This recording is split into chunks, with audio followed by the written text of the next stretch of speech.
unbelievable. We're talking front row forwards tonight, and who better to join me to talk Big Boppers than this man himself, 65 kilos, ringing wet, Tommy Hudson. Mate, it's going to be a bit of a shorter episode tonight, I feel. We're going to talk the best of the best and try and find some value as well, but geez, it's like mining for gold out Bathurst way. There's not much left there, is there? It's tough going at front row forward. It is tough going, and good day everyone. Over the years, I think I've sort of treated this position as somewhere to save a bit of cash. Better spent elsewhere, I think, but it's still 4 slots out of your 25, so you've got to put a bit of effort into it, and we're going to do that tonight.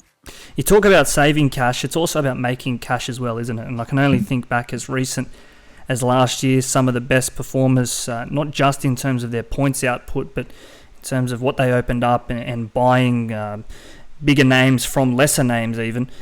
Max King, Josh King, geez, they did wonders for us both last year and started around that bottom dollar price, 180,000 or thereabouts. So yes, it is important to go top heavy and to find some of the bigger names and bigger outputs. It's just as impressive to find a couple of diamonds in the rough. Exactly, diamonds in the rough was the phrase I was going to say. There is probably them every year. Josh King and Max King, I think, were the best two last year. We'll find them again this year, but at the same thing, you don't really want to find too many diamonds in the rough and then end up getting 20 every week, because we found that with Andrew Fafita last year. Yeah, it's a fine line. So you've got to be careful with who you pick, yeah. Very, very fine line. We'll try and find the better half of that line tonight. As well as that, we'll do a bit of news at the top and answer some listener questions as well. Let's not waste any time, though. Speaking of the biggest news today, it has to be the talk of Stephen Crichton. He's come out and told his Panthers teammates that he won't be there beyond the end of 23, and you'd think and you'd suggest that it's all but a done deal to head out there to Bulldogs to join Matty Burton and Viliame Kikau.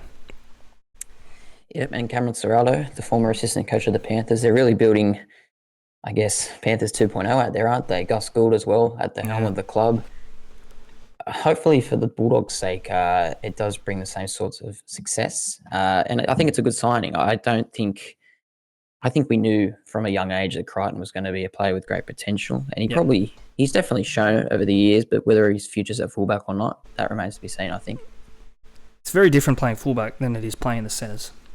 He's going to have to do a hell of a lot more running, and defensively, the responsibility to structure the team. And Ciraldo, we keep hearing, is a defensive-minded coach. So let's see what Steph Crichton can do out that way in season 2024.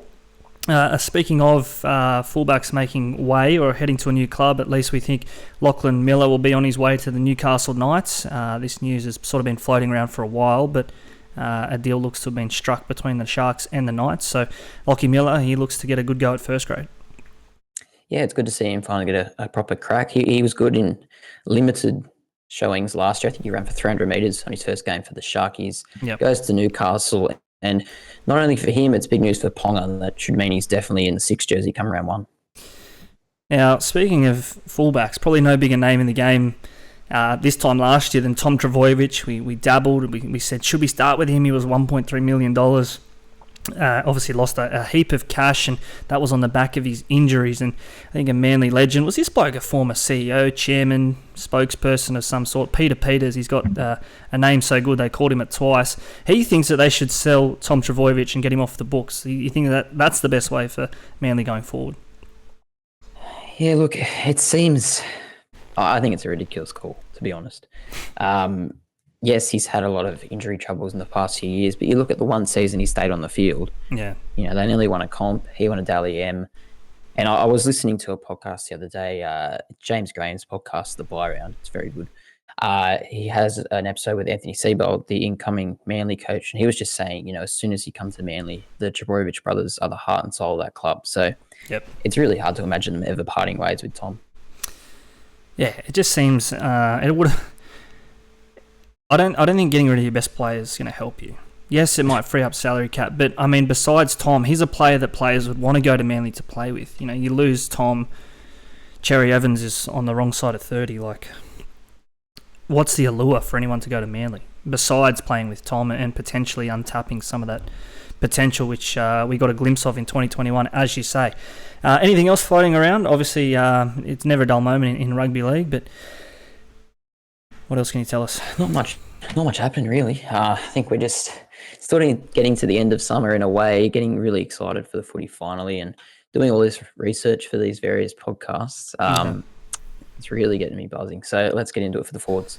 Yeah, we got through the summer of cricket. The tennis is on now, so once we get through the next fortnight, it focuses well and truly on the NRL, and the trials will be just, I think, about 10 days after that. So between now and then, plenty of content coming your way right here on the podcast at SuperCoach365, right across the socials. You can find us on YouTube as well. If you haven't already, jump on over there, give us a like, subscribe, and turn on your notifications as well, because we're going to be churning out a whole heap of content. Tommy, you'll be joining us. Actually, you're going to go sun yourself in Fiji for a week and a half or so. So looking forward to you coming back with a tan and anything else you bring home. Nothing too sinister. No, it should be good. Recharge the batteries, get ready for a big year of SuperCoach. Let's get into the forwards now, though. The front row forwards, as I said before, it's been a position that I've kind of put on the back burner in the last few years. It's probably the last position I fill, depending on how much cash I have left. And like a stat that you pointed out to me today, only 14 players averaged 50 or better in 2022 in the front row forward position. That's very low, and it shows why that we probably prioritise this fairly low when it comes to picking positions out. Yeah, it's a crazy number, and I think it's important you start with that, because it's like I sort of said at the top, like you're looking particularly in draft, like what you can get from off the waivers, or some of it, call it the scrap heap for want of a better term. It's really not too far off the upper echelon. So again, in terms of draft, we are draft players as well as classic. In terms of draft, it's certainly not a position you're going to look to fill in your first 5-6 picks. I wouldn't suggest. No, definitely not. And even in a classic lens, like we think of these players, Joe Tarpanay, Clemmers, Payne Haas's, they're all averaging mid-60s.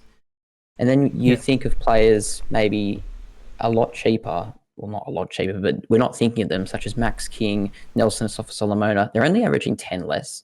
Yeah. There's really not a big difference there in averages. There's no high ceilings like there is at fullbacks and halfbacks. So the difference between top and bottom in the front row forwards really isn't much. So yeah, keep that in mind, I think, when you're building your team. And just something else we pulled out today when we were putting this together. So of those top 14 players, only 2 of them are dual position. And why that's important is, sorry, I should say this is going off averages of last year, of course. So there are others sort of floating around not too far below that. But in terms of, as we sort of said, those who are averaging over 50, only 2 players are dual position, gives you that flexibility. Sorry, I'm choking here. Flexibility to move them around. And that's 2 Tigers in Alex Twal and Big Joe Offahingawi. So, of course, excluding Isaiah Papali'i from this list, because he won't be front row forward eligible this year. So that's a big loss in speaking of dual position players.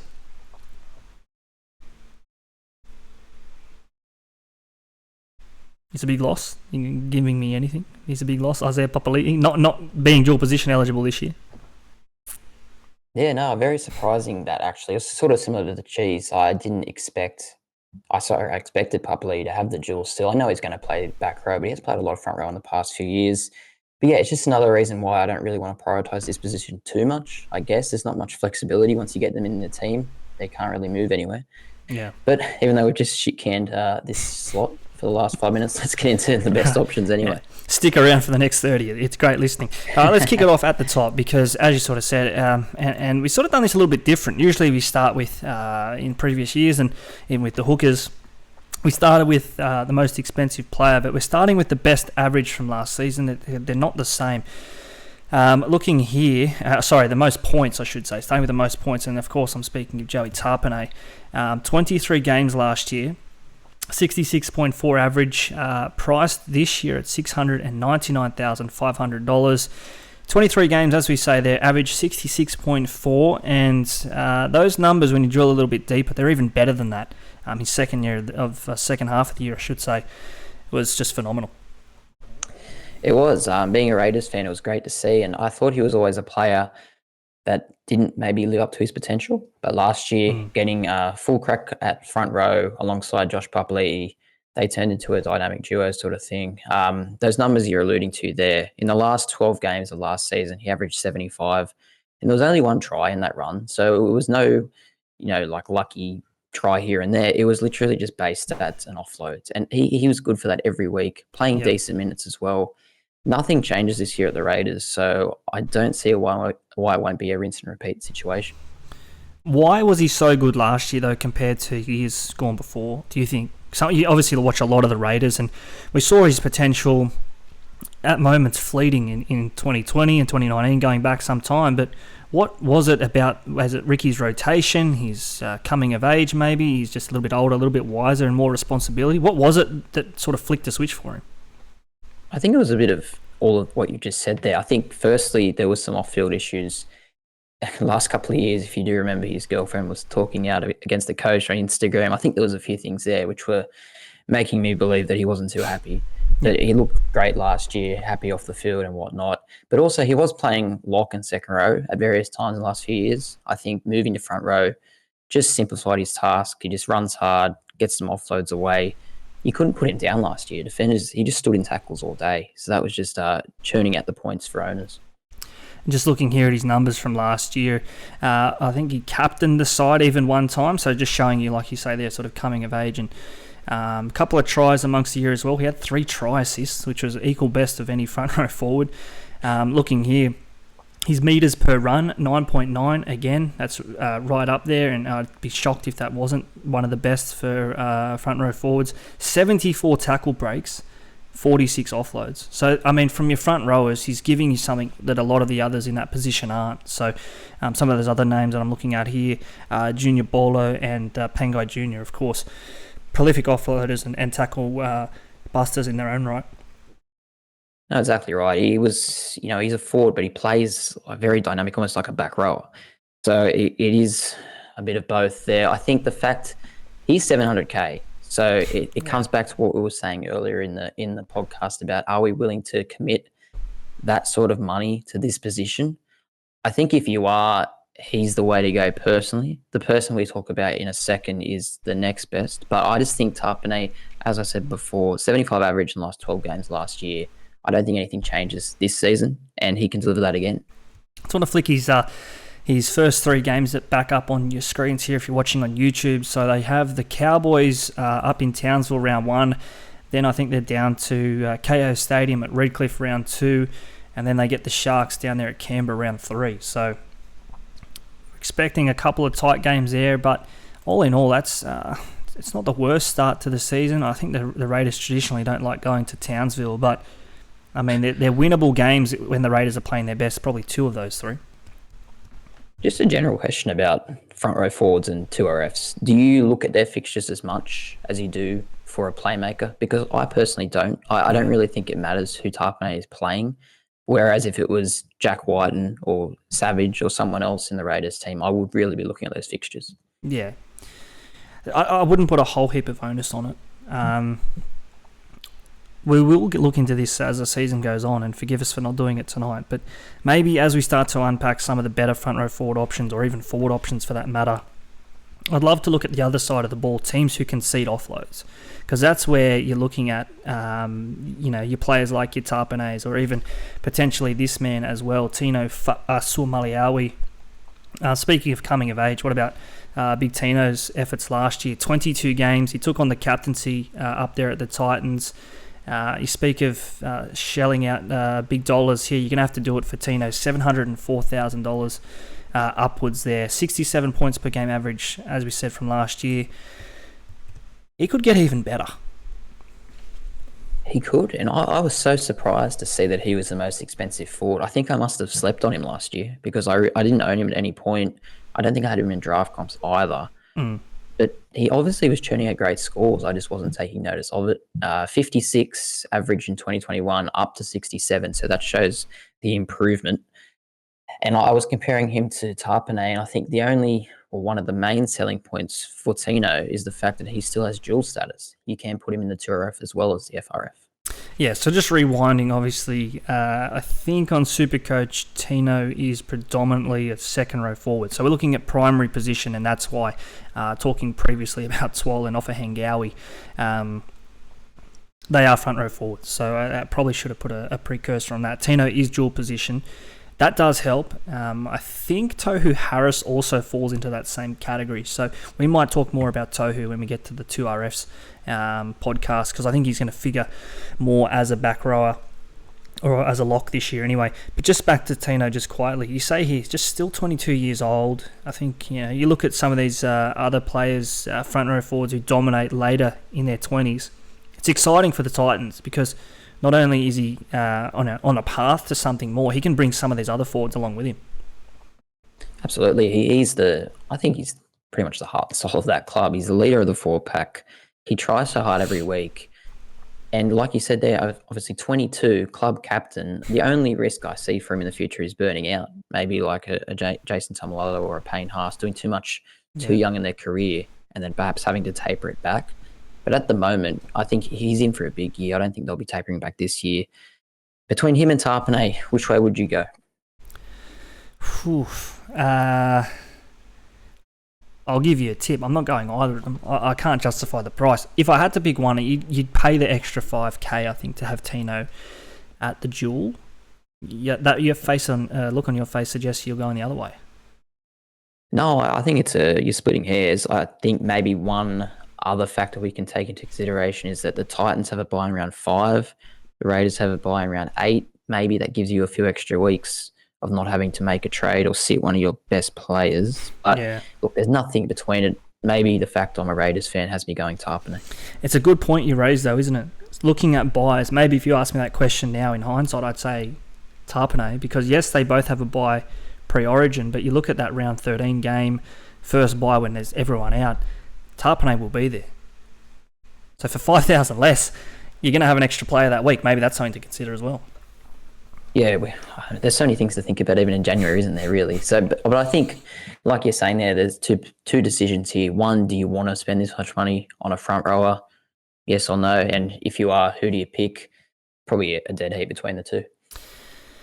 Okay, let's move on to Payne Haas, another name which we would have probably led the conversation with last year, or at least he would have been in the top 2 forwards, no doubt. Payne Haas, traditionally, you think of Payne Haas as that big motor forward who plays 70-plus minutes and sometimes even 80. Just wasn't the case last year, and it's probably why he slips down the radar a little bit this year. His numbers just didn't hit the heights we know they can hit. No, they didn't, and I think he was very injured last year. I do remember a few times he tried to come back from an injury. I think it was a shoulder, perhaps. Yeah. And it just didn't seem to be helping him out. When you think about it, though, he's only averaged 3 less than Joe Tarpanay last year. And the amount of good publicity around Joe Tarpanay and bad publicity around Payne Haas scoring, you probably would have thought that was a bigger difference. Does he have the sense of like there's a bit of villain about Payne Haas? I feel like he's just, not that he intends for it, but there's just always this rhetoric, this narrative that he just, I don't know. It's hard. I just don't think there's many Payne Haas admirers away from the SuperCoach world. Obviously, we've seen him do it for New South Wales, and funny we speak of Tino before this. I don't know, I just feel like there's this bit of dirty air which is surrounding Payne Haas, and probably not always his own fault. And again, those sort of questions will hang around him to start this season, so not an easy go for him. No, definitely not his fault at the moment, obviously, with things happening off the field, which are be interesting to see if they do impact him. I can't imagine it would impact him positively, really. But last year, as you were saying, we would usually talk about him first. I think he was 54% owned when before a ball was kicked last year. And by the end of the year, I don't think anyone really had him. He only scored over 70 points just once after round 8 in 14 games. And I know he's a front rower, but you still want to see an occasional big score, and he just was not producing any at all. Yeah. How much of the emergence of Pat Carrigan do you think impacted Haas's scoring?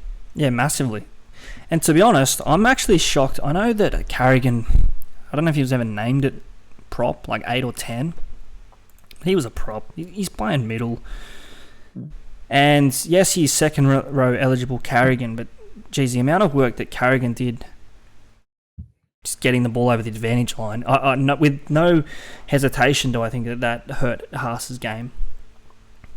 I think the extra ball playing which Carrigan has as well probably just lends to that fact. Maybe they look to Carrigan 2 times a set rather than Haas. I don't know. Yeah, I think it directly impacts it. I think when Haas was at his best, maybe in 2020 and 2021, he was just a one-man team at some stages there. They had no one to go with him. He was taking 2 or 3 runs a set, carrying blokes. Yeah. I guess he doesn't have to do that anymore now with Carrigan, and a few of their other young forwards coming good as well. So maybe that it's just indirect or directly impacting his scoring. Yeah, we will talk about Carrigan at length when we get to second row forward options, because he is sort of more, you think of the best second row options. Again, I'm trying to stay away from that tonight, but it's hard not to think of your try scoring second row forwards, and Carrigan just isn't that. So we will pick up the chat around Carrigan when we do talk to RF. Speaking though of more of those traditional, hard hitting, big motor forwards, front rowers, that is David Klemmer. He was sort of back to some of his best last season, and I was shocked at the way that sort of he was cast aside at the Knights last year. He was their best player hands down, but didn't take home the Knights Player of the Year award, falling out with the trainer and the coach. The air just stinks up there in Newcastle, and I don't think it's Klemmer's fault. No, that's right. There was the thing with the trainer, wasn't there? He wouldn't go off or something like that. And I mean, if my player doesn't want to go off because he wants to stay on the field, I'm not going to hold that against him. Sounds like they did, though. Strange. But yeah, 64 average last year in a side which we really rode off, and they didn't do a lot. So I think that was a really good performance from him, especially with maybe some things going on behind the scenes and not being too happy there. I think perhaps going to a new club could only boost that average. Yeah, just pulling out some numbers from last year, I think it was a career best year for him. I don't think he played Origin last year, but he probably deserved to be honest. Just looking at some numbers here, his run meters, 2,631, the most of anyone up there at Newcastle. So to think that he's outrunning the outside backs, Dom Young, Gagai, Tuala, Ponga, even at fullback, like that sort of tells you just how much he was involved and how prevalent he was for them. Post-contact meters more than 1,000. No other Knight can lay claim to that. Tackle bust 21, not really his go, but he was often critiqued for not having an offload. David Klemmer, 35 offloads last year, more than double the next best of Tyson Frizzell with 17. So what does that tell you? He's found a new element to his game, and Tim Sheens loves offloading forwards. We might still yet to see the best of David Klemmer. Yeah, I think those numbers are so good. And when you consider what we just said, about Newcastle, we don't have a great rap on them. We think maybe the air stinks a little bit. I think it's a very good fresh start for him at the Tigers. He's going to have a lot to prove. And I think they don't really have a great deal of front row forwards. They've got a great back row at the moment, but he's going to be the top dog there, I reckon. And he's going to be, I really think that average of 64 is only going to go north in 2023.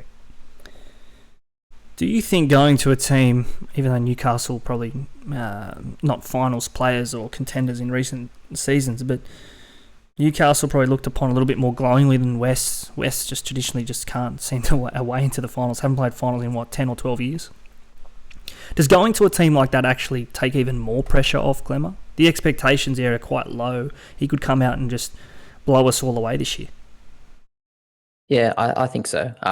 He's probably, I don't know, there's a bit of an expectation around the Tigers, maybe just from me. I think they can make the 8, but I think he won't know himself in a new environment. I really do. I think things were going stale at Newcastle, and even despite that, he still was their best player last season. So he's very expensive again, 672. Payne Haas as well, 662. Yeah. All these premium front rowers are all up around 700k. Do you want to spend that much money on a front row forward? I think Klemmer, other than Tarpane, would be my next pick. Yeah, it's just hard to justify, isn't it? Because of that ceiling. And I think this time of year, you have to either go the best of the best and stick with them for 27 weeks this year, or stray away and try and find some value elsewhere. That rounds out the 4 guns we had tonight. So again, like we did with our hookers, we're going to break this down in terms of guns. Those who can improve, some cheapies, and those to avoid as well. So they're the 4 we've pulled out for guns. Obviously looking backwards, but looking forward this year as well, who we think can really cement themselves as the premier options at front row forward. This man, though, no, he wouldn't have been on our radar at all this time last year, not in a front row forward sense at least. I think you pulled him out in our hooker podcast this time last year as a smoky. This year we're talking about him as a front rower. I know, what a difference 12 months makes, really. I think even at the time we thought maybe he could be a lock. Yeah. But then he was playing prop last year. I think he's only about 99k. So he was playing above his weight, but he was doing an awesome job. We've got him as a can improve, and I think that's mainly because he's cemented his spot in the Cowboys team. I don't know. I think last year was a lot of times he was coming off the bench, or at the start of the year, he wasn't even certain to be in the seventh age. I think he played Origin as well. This year, fresh start for him. He'll definitely be in the starting team. I think he's someone you could buy and just set and forget sort of thing. Yeah, this is Ruben Cotter, of course. In terms of just the way he went from fringe first grader to almost man of the match on Origin debut, I don't think we've seen anything like that. Not that I can remember anyway. Just in terms of his work rate as well, phenomenal. Gets through a mountain of work. He's just taking hit ups. He's making tackles. He's just always involved. Exactly what you want from your premium SuperCoach assets. He does lose his duel this year though, so that's a knock. Is that enough to sort of sway you away from him? 623,000. You are paying quite a price to get Ruben Cotter as well. No duel. Does it hurt? I think it definitely hurts, and it's really he averaged 59 last year. For all his plaudits and how well he played, I thought the average might have been a bit higher than 59, to be honest. And you're really not paying that much less than if you're going for a Tarpanay or a Tino. So I think it might be tricky to get him. But having said that, I think if you do land on him, he's not going to let you down at all, and definitely one for drafts, I think. Yeah, something to look at for draft. What was I going to tell you? I can't remember. Mustn't have been too good. Obviously, he had that hamstring injury, I think, in that pre-game last year. So that's just something to consider as well. I think we've seen players with hamstring concerns. It's lingered. So if he is to miss a game or two with a hamstring concern this year, again, it's a query. Anyone can get injured, of course, but just something to be mindful of when you are paying that sort of price for a front row forward. Still on the Cowboys, very quickly, at least the Cowboy from last year. A name we're seeing plenty of in the DMs and across Twitter, and someone who I've been quite keen on as well in recent seasons. Tommy Gilbert, of course, Cowboy turn Dolphin. Getting into that mid-range sort of price, we bundle him in here with the Can Improve and double down with him with Ruben Cotter. I'm not going to say he's going to follow the same trajectory as Cotter. I don't think he can. I think he's played Origin, but I don't know if he's going to come in and sort of make that impact where everyone sort of steps back and says, wow. But he's definitely someone who can improve, and I think playing lock, regular minutes under Wayne Bennett, he can take the next step. So is it definite that he's going to play lock? Because obviously don't know if it's definite, but I have seen some teams with him at lock for the Dolphins and others with like even Ray Stone at lock. I would go Tom Gilbert personally, but you'd want assurance of that, I think, before you buy it. Yeah, exactly. So keep an eye on that, and obviously we'll get a good look in the trials. But if he's playing 13... tell me, what is he? He's probably about 450,000 as we sort of dabble around that price. That's a great price if someone's playing 55 minutes. I think you look at his numbers and his stats, they're not a true reflection of what he can be, if that makes sense. I think we're yet to see the best of Tom Gilbert. No, I'm with you. If he's starting lock for the Dolphins, I think he's a great buy, because last year his numbers were all on an edge and he's only playing 50 minutes. I don't think that's, like you're saying, it's not a true indication of what he's capable of. Yeah, he's the same price as people like Blake Laurie and Tui Kamakamika, and he's got much more upside than people like that. So I think in that sort of range, he is definitely a leading option. Yeah, he's in my team, 494,000 in fact, so slightly more than what I was getting at there. But I think, again, a dual position player, new club, new responsibilities. I think he's a future captain of the club. So potentially, Bromwich will stick around for a couple of years and then pass the baton over to Tommy Gilbert. I wouldn't be surprised if he is the heir to Bromwich's throne. Okay, let's move on quickly though. Still around that price point. Someone again who has played limited minutes last season through injury. It was a bad injury as well. Of course, we're speaking of Christian Welch. And you see it here on your screens now. Just the one game last year, 49 points in that game. I think he only played about, I don't even know if he saw the second half, maybe just the other side of half time. Gets through a mountain of work and offloading front row forward as well. We are putting an emphasis on that this year, offloads. He is someone who can create something from nothing, front row forwards. Christian Welch, he's going to have to take another step this year. We know he can, what he's like on his best day. He is an Origin forward, but with the experience which has walked out the door down there at Melbourne, he is going to have to stand up. He is, and I think that's a big reason why I quite like him. I don't know if he's going to fit into my side, but I do want him. 2021 pre-injury, he averaged 59, which is pretty good for a front row forward. Obviously, last year's a complete forget. 59, Ruben Cotter averaged 59 as well. He's 623,000. Christian Welch, 460,000. I think he's very capable of getting back to that sort of 59, 60 average this year. Hopefully he's come back fine from his injury. And like you're saying there, the Bromwich brothers have left the building at Melbourne. He's the new, leader of that forward pack, him and Nelson. So I think he's got a great chance to go much bigger than his price suggests. Have they named a captain, Melbourne? Because he could go close, you'd think. And if he's captain, he's playing 60 minutes, you'd think. So, again, keep a watch on that. I know Munster would probably be in the conversation, but Christian Welch, he's a natural leader. He loves tweeting, Christian Welch. He's always on Twitter. He's always got an opinion. I just want to bring up some numbers here, so bear with me while I do this. His offloads. Let's go back to 2021. I think that was the season that you were talking about there. In terms of offloads, 54 was the leader, and that was Pangai Jr., but he wasn't too far off, 45. So 9 behind the best, but again, in terms of offloading front rowers, he was the best of those, you could say. Pangai would have been on an edge for large parts that year. Junior Borlo, was 46, but we think of David Fafita as sort of this offloading, hard-running back rower. Christian Welch, 45 offloads. David Fafita, 44. So it shows you he is prevalent at getting the ball away in contact.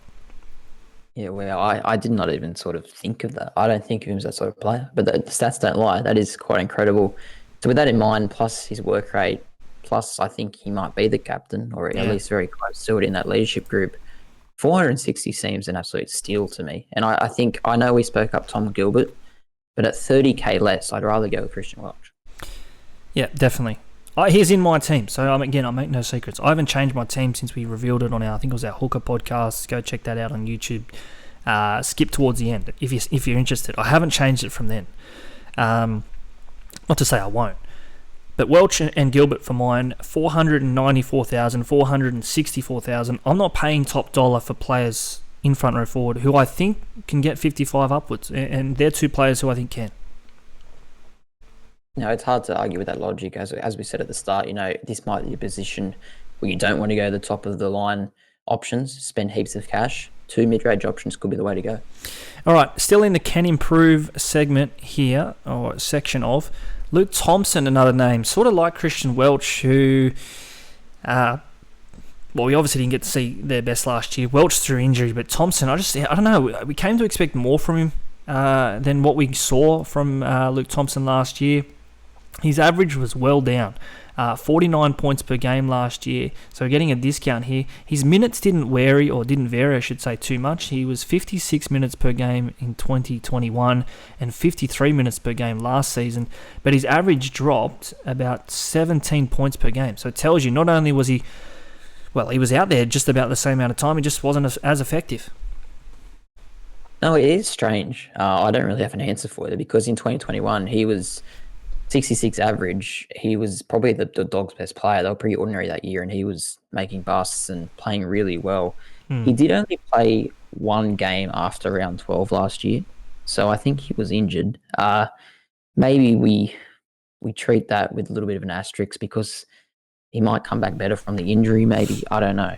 There's not a lot of data to go from last year, is sort of what I'm getting at. Yeah. Will he be prop this year or lock for the Doggies? Ooh.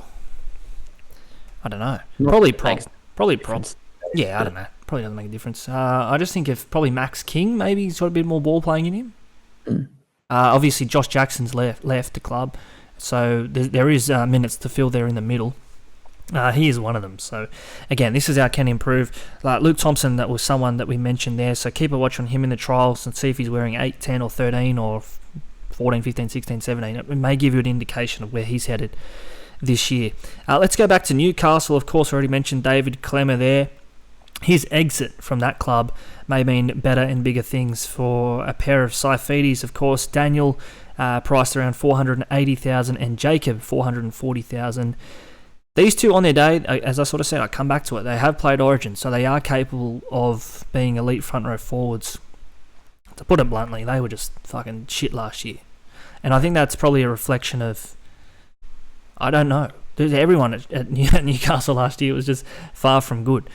But these two, again, no Clemmer, they need to find that gear which got them to a Blues jersey. Yeah, I don't know what was wrong with them last year, to be honest with you. Daniel Saifidi especially, if you look back through his numbers, 2020, 63 average, 2021, 59 average, and then last year, 46. So that's just fallen off the face of the earth. He's priced at that average really too, at 480. So if he can get back to any close to those numbers he was doing in seasons gone by, this is another great price. I don't know, is he going to get back to, I know Clemens not there, but I haven't seen much from him in the last season or so. That is Daniel Saifidi. So I pulled this out today, and again, this might be clutching at straws for a bit of a reason as to why maybe these two have gone off the boil. Jaden Brayley missed the large parts of last season, and I think what Brayley does, getting out of dummy half and bringing these guys onto the ball, I think of Andrew Fafita at his best, and it was Michael Ennis jumping out and getting the roll on, working markers backwards. They missed that last year. They didn't have Brayley. Randall was pretty much a give off the deck, and they get smashed in contact. But these Saifidi brothers, I think they're front foot players, and we saw this. I think it was in 2021. So Jaden Brayley had 4 try assists that season. He played 23 games that year, 4 try assists. 2 of them were to Daniel Saifidi. So again, maybe we're clutching at straws here, but that's sort of where I'm getting to here. That was his try-scoring year. Brayley back, Saifidi maybe, just that combination. Maybe we see it get somewhere back to where we know it can be this year. Yeah, I think behind all the numbers, there's always obviously a story and a reason why, and that is probably partially the reason. And I think the fact that Clemens not there this year should mean, really, that Saifidi's numbers go up, or have to, if Newcastle want to do anything.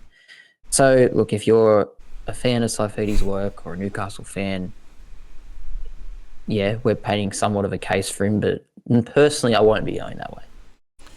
Yeah, like we sort of said when we spoke about Payne Haas, you think players get to their late 20s and they just turn into better front row forwards. Saifidi brothers, they'll turn 27 in May. So again, they're sort of getting around that age where historically at least these front rowers have come of age. Let's leave that there. Still at Newcastle though, a new signing, someone who we think will play on an edge, dual position. Jack Hetherington makes his way to Newcastle from the Bulldogs. Now, I probably couldn't trust this guy playing 3 games consecutively without getting sent off as far as I could throw him, and tell you what, I couldn't throw him. Do we dare put this guy in knowing that, you said at the top, Tommy, knowing that he could churn out a 15 because he could get sent off, he's going to get suspended, we know that. Would you play with him just at his price? I think we haven't said this yet, but purely at the price, 270k, 266,000. I think it depends on Teamless Tuesday, round 1. Yeah. If he's named on an edge, he's straight in my team. I know there's that fear, and fair enough, that he can get suspended because he's been suspended so many times. Mm-hmm. But the upside is pretty good there. If I'm thinking maybe he might be where Lachlan Fitzgibbon has been in the past. Yeah. I don't think Fitzgibbon has that spot nailed down. I'm happy to be with the starting edge back rower at 260k. And he was all right on an edge, wasn't he, last year? I'll have to bring up his numbers, or you can while I talk about it. I think he played a couple of games there back end of the season. Might have been about 4. But yeah, at that price, like you say there, if he is, again, we pray for 80. It probably won't be, but if he is playing 60 upwards on an edge, down that left side even, we know Ponga likes to go that way, you have to consider him. Last year is a complete forgive. He didn't play at the end. He did his shoulder earlier in the year. He only played 3 games at the start of the year. One of those games is when he did his shoulder, so that doesn't count. There was one game where he started on an edge, played 80 minutes, base of 52. He got 56 points. I mean, if it's obviously a massive ask and there's a lot of factors, but if you could do that on a semi-regular basis, you'd be happy with that at the price for sure. Okay, so here's one for Team List Tuesday. So too maybe Stefano Utokumanu from West. Like you sort of said there, they brought Clemmer in. They have Twal, they have Offa Hingawi. Stefano, this time last year, we put plenty of faith in him. He didn't deliver. But going off the year prior, 2021, I think it was, he sort of burst onto the scene. He was making line breaks, scoring tries, 270-odd thousand, I think he is now to start the year. Someone that we're going to look to. Yeah, 319,000. I think he was 270 before the price changes. Yeah. I actually have him in my team at the moment. I went with him initially. Mm-hmm. Still a lot of water to go under the bridge there, but just looking back at that year, 2021, he averaged 52, which at 270 I'd take. I think Freddie had him in an Origin setup one of the years, at least as a squad player. So it shows that there's definitely potential there, or at least people think there was. Last year only played 9 games, many of them off the bench, and then he broke his wrist and was out for the season. So I think there's a few forgives there. I mean, they do get David Clemmer, which may hurt his minutes. Yep. But it's just another specky, I guess, at the price. Yeah, someone that, again, we're going to get to that first Tuesday prior to round 1, and if he's named, probably even if he's on the bench, to be honest, which I think he will be, but we'd love him to start. But if he's named to start, wow. Yeah, he will be in a lot of teams. I actually think here, now, I'm just looking at their age here. So I think he's the same age as Payne Haas. Well, Haas is 23, he's 22. But the way that Haas is born, he's the December baby, Payne Haas. What I'm getting at is, I think they actually came through the New South Wales Junior Rugby League Origin pathways together.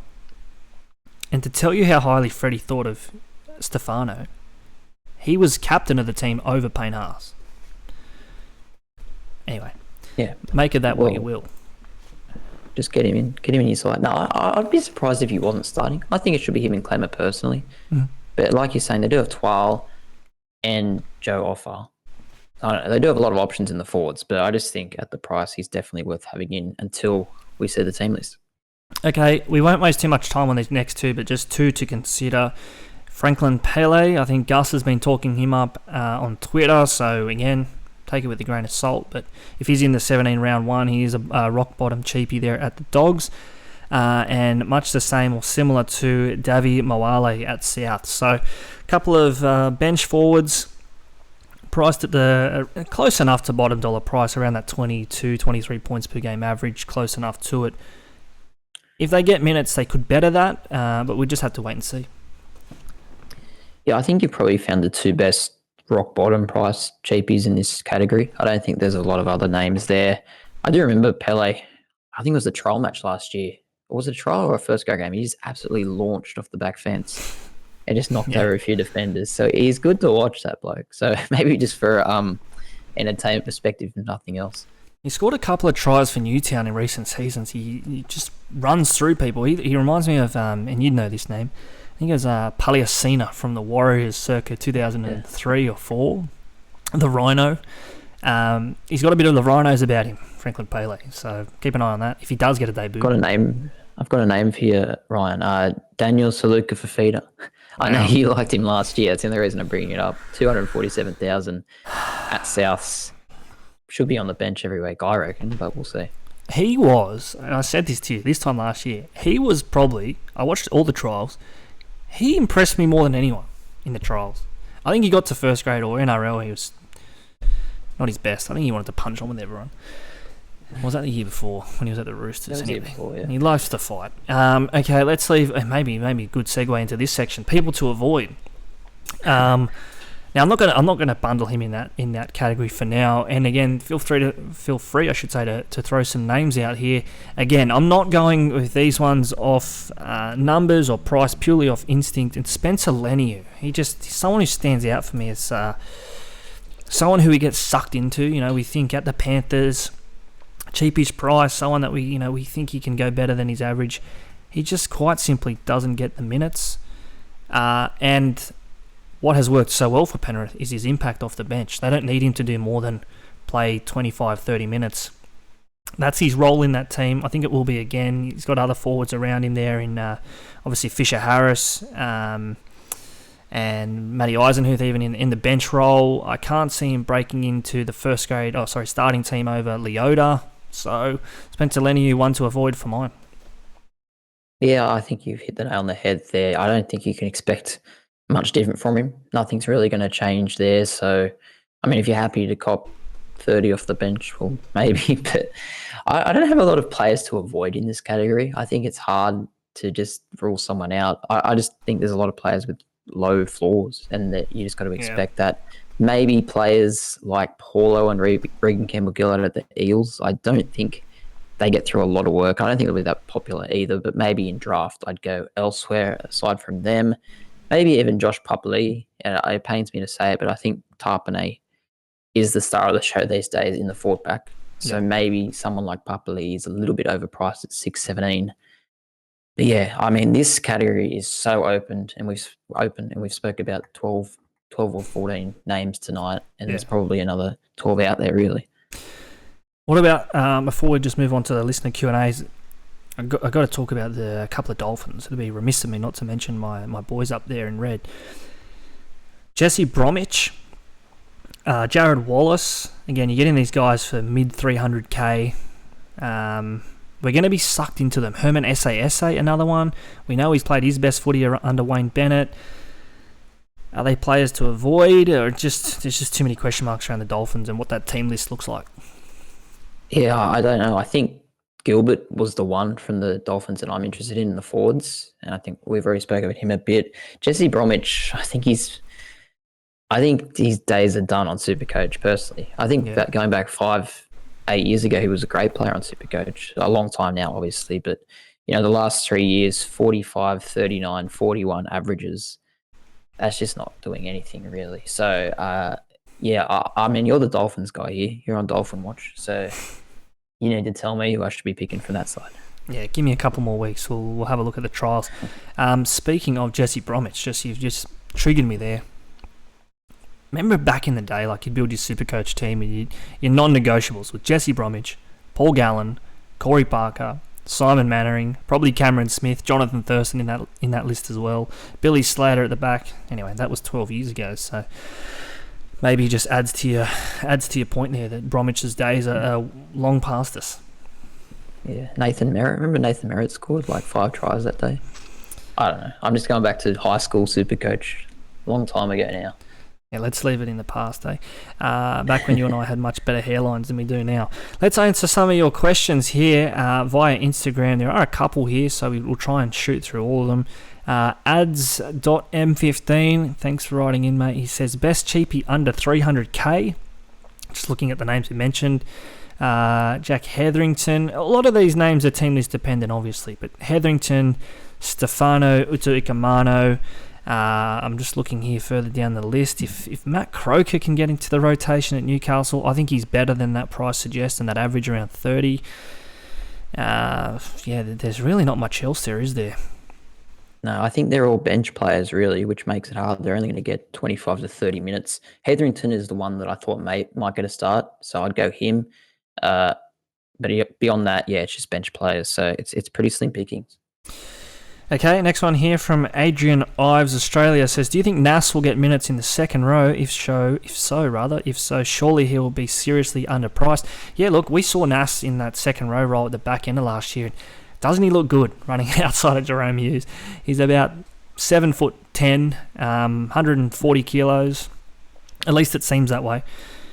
He is something that is just to behold. And if he is on an edge, replacing Kafusi, who's left, and Kenny Bromwich as well, I just think he's probably better suited now in the middle there. I think he will be in the middle. I think they've got Sims, they've got Eli Katoa. I think now with Jesse Bromwich gone, they have a gap in the front row, and Nas seems like the perfect guy to fill that. Having said that, without maybe he will go a little bit bigger. He averaged 52 last year. Maybe we'll see that slightly increase. I'm not against him at all this year. Now, another one here from Blake Moore. aka Blake's Brushworks with an X. Search that on Instagram. Best painter in southwestern Sydney. He will travel as well. Free quotes. Blake's Brushworks. You can get him. He says here, Tarpanay and Gilbert for mine. Certainty and the unknown. I like that. He's got a bit of a narrative behind his Supercoach. So, look, rugby league loves stories, and I tell you what, this bloke loves a yarn. Blake Moore, Tarpanay and Gilbert to start in the front row forwards. Look, in isolation, I love both of them, but combined, that's 1.2 mil in those two slots. Yeah. So, do you want to spend that much money on front row forwards? That's the question there. No, I wouldn't be, but again, everyone plays Supercoach different. Cale Beaton says here, Tommy Flegler, a name we haven't mentioned tonight. Obviously, again, we spoke of Payne Haas and Paddy Carrigan, another one in that middle rotation there for the Broncos. Is this a year where Tommy Flegler sort of stands up and announces himself as a premier front rower? I think he's got potential, but sort of like Jack Etherington, we said he's got a bit of hot-headedness about him, so too does Tommy Flegler.